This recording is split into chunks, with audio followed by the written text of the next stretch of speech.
Hello, everybody. Welcome back. High Cover here. Yes, let's talk about the debt doom loop.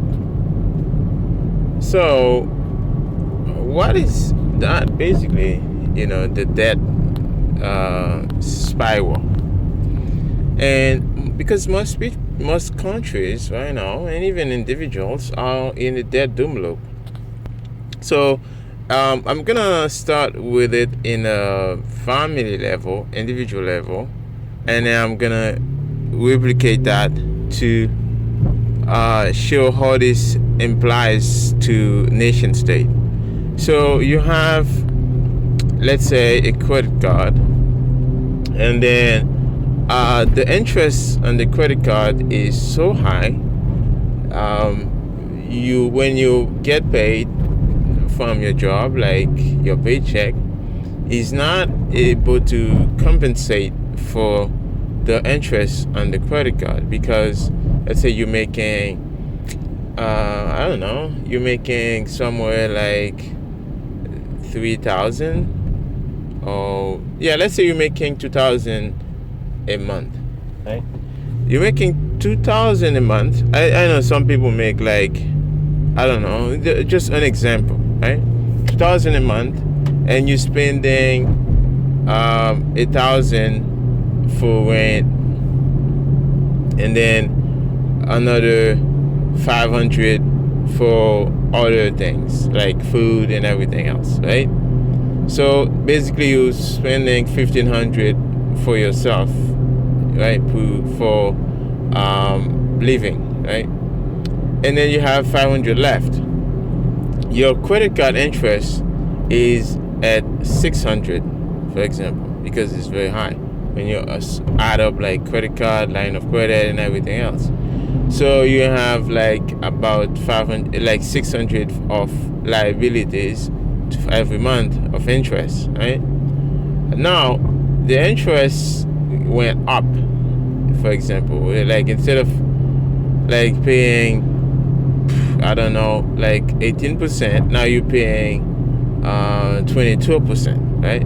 If you're paying 22%, now instead of 600, now you was off 100. Now you're paying like even 700, for example. So you end up off $200, right? And so you have to get this $200 from somewhere. Let's say you was already doing some side jobs, right, to make up to the 2,000. So now you still stretch, right? You really, it's really tight for you there, because it's hard.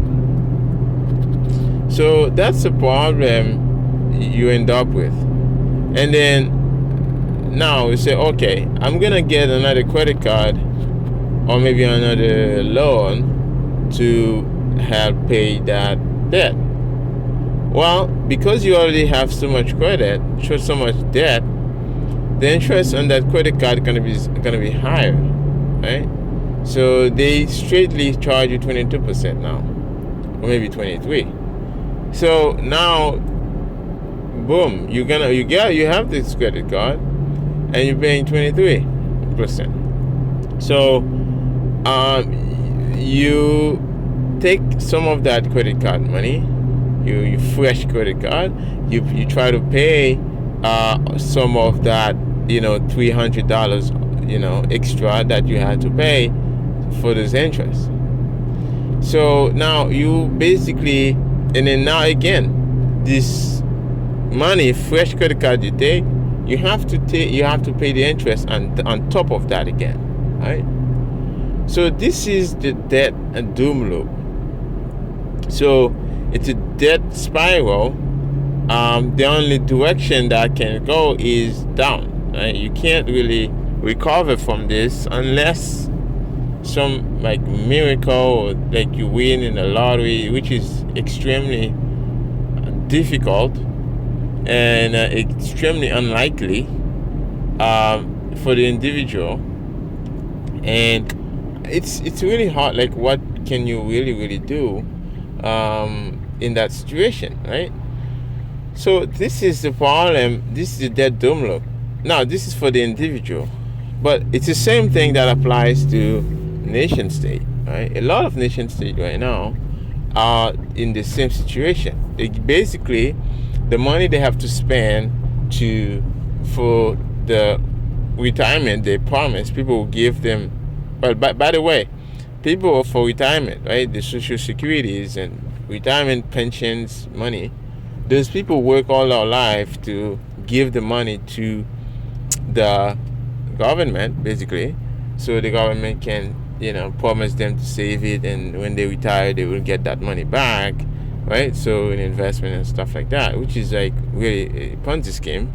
Literally, it's a Ponzi scheme because they take all this money and give it to a bunch of, fund managers that's gonna gamble with it, and some of them they lose a lot of this money, and because it's not their money, right? They just recklessly invested in all sort of things, and they ended up with all those bad things, bad situations, right? So now what's happening is you end up in a very hard and very tight situation. So and your retirement money is at that risk. It's very, very big risk, right? So this is the thing, right? Most, like, for example, let's take US, right? The US, because it's like the reserve currency, the reserve fiat currency of the world. And they have a lot of debt. They are like in 32.5, close to $32.5 trillion of debt. There's just like for the past month, they added another $1 trillion on that, right? So it was 31 point something, and now they added another trillion in a month. So what's gonna happen? So when you think about it, and the interest on that debt is close to $1 trillion, right? It's heading there very fast. So you have that. And when you have that, like $1 trillion of debt a year, you have of interest expense to pay. So what do you think is gonna happen when the debt is at 45 trillion, right? Because I don't think it's gonna take a very long time to get there, because it's just exponential function, right? Every 10 years or something like that, the debt doubles, right? So I'm thinking maybe in the next 10 years, like by 2033, somewhere like that, the debt probably gonna be at 60 trillion. And this is not, I'm not being hyper, hyper bearish or anything. I think, that's just the way it's going, even higher than that. Because when you look at the liabilities and all those expenses they have to pay to social security people, and inflation is crazy high, and they have the all those armies, and all army base around the world they have to pay for. This money has to come from somewhere, and they have, and the treasury is basically like the bonds that they have to issue to get funding.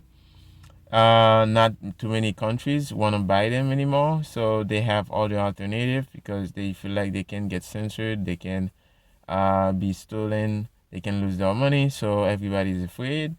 So, and this is the case for a lot of countries, and the G7 and all those big countries were always there, and was having the fun, right? The party was, they was leading the party. So now is the time for the day of reckoning, where the game can no longer keep up because inflation is out of the bottle, right? The jelly is out of the bottle, so now you can't put it back in, right? So they try to put it back in with raising interest rate, which would never really do anything, because it's just a way to kill the economy. So you lower the GDP, and the debt to GDP is at 220 or 230%. So it's very high, and this is the case for a lot of countries, by the way. And it's really hard for people to get out of that. And you, as an individual, what's the choice? Well, you can keep on doing what the good things doing, and do good work, and keep doing good job. And another what you can do, and then take that energy, convert it into Bitcoin, and protect yourself from what's coming. That's one thing I can say, because Bitcoin is a solution to the scam, to the Ponzi scheme. It's a solution brought to the world for what's coming, right? Because I don't want people to get hurt. Because most people are not responsible. They're not even aware of what's going on, right? I don't I want to build a bridge. I want to be part of that bridge, so that people can cross over to a better world, right? Bitcoin is a solution. We're not, Bitcoin is not doing anything harmful. Bitcoin is only providing a solution to the problem, right? So the problem has been here before Bitcoin even existed, right? So they started printing money like years before Bitcoin even existed. Bitcoin was created as a counterattack, as a solution to the problem, right? So you can, you know, move into the arc and just, be early, or if you can wait when the flood is already here and everybody's already in the ark. Most people, well, not everybody gonna be there, but most people who are paying attention will be in. And I want to be, part of this builders or building the ark, and then make sure that we get as many people as we can. Right? That's the plan. I mean, some people will never get in, right? Never cross over the bridge because they feel like, oh, they are okay, they are fine, right? They are doing good, right? They don't need help, right? So that's the mentality of most people right now. Even cousins, talk to them, they're like, no, I'm okay. I don't need that Bitcoin thing. Right? It's not for me. So, and again, for you guys who are listening, I don't think you have to feel bad for that. I don't think you should feel bad for that. I mean, these people make their own decision. They say, hey, they don't want this. You should let them make their own decision. You should just let them be, and then they will come when the day arrive, right? When they need it, when they really have a need for it. So I don't think we should, you know, people will get it when they want to get it, right? So that's the idea. So and that's that basically. And then, anybody who really want a solution to the problem will realize quickly realize that this is the way, right? So, and that's basically what I wanted to just throw out there about this. And don't, avoid this doom loop, right? Don't put yourself into that, and make sure you can stay solvent, right? So, I mean, it's a problem with it affect everybody, right? Everybody now have their cars, their house. They have to take a mortgage. They have to take a big loan. That's whole, the debt-based system, right? So you're gonna have to, be slave to that system. But there's a. I just want people to know there's a better alternative, right, to that. You don't have to be slave. You don't have to. You can be free. You can basically retire if you want to, right? If you want to convert your energy into something that you can never lose your time, you can do so. So this is it, guys, and I hope you enjoy this podcast. A little tired Monday morning, and I will see you again, guys, in the next Toxic Talk. This was Mike Over. If you find value, share some value back with Satoshi using the lightning and voice below, and I will see you again in the next Toxic Talk. Bye, over.